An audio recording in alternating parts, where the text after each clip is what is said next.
আজকের রেসিপি আলু বিমের তরকারি।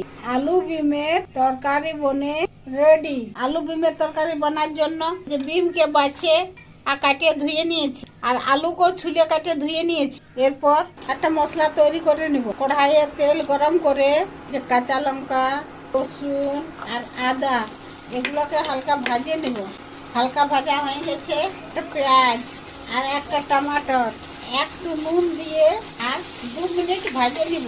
ভাজা হয়ে গেছে, তুলে ঠান্ডা করে নিয়ে একটা ফাইন পেস্ট বানাই নিব। এই কড়াইয়ে আবার তেল দিয়ে লঙ্কা দিয়ে আর বিমগুলো ভাজে নিব। এর সঙ্গে বাদাম ভাজা দিয়ে মিক্স করে আর পেস্ট বানাই নিব। এই যে বিমটা ভাজা হয়ে গেছে, এর সঙ্গে আলুটাও ভাজে নিব। পরিমাণ মতো নুন দিয়ে আর ঢাকুন দিয়ে আলুকে ভাজে নিব। আলু আর বিম ভাজা হয়ে গেছে।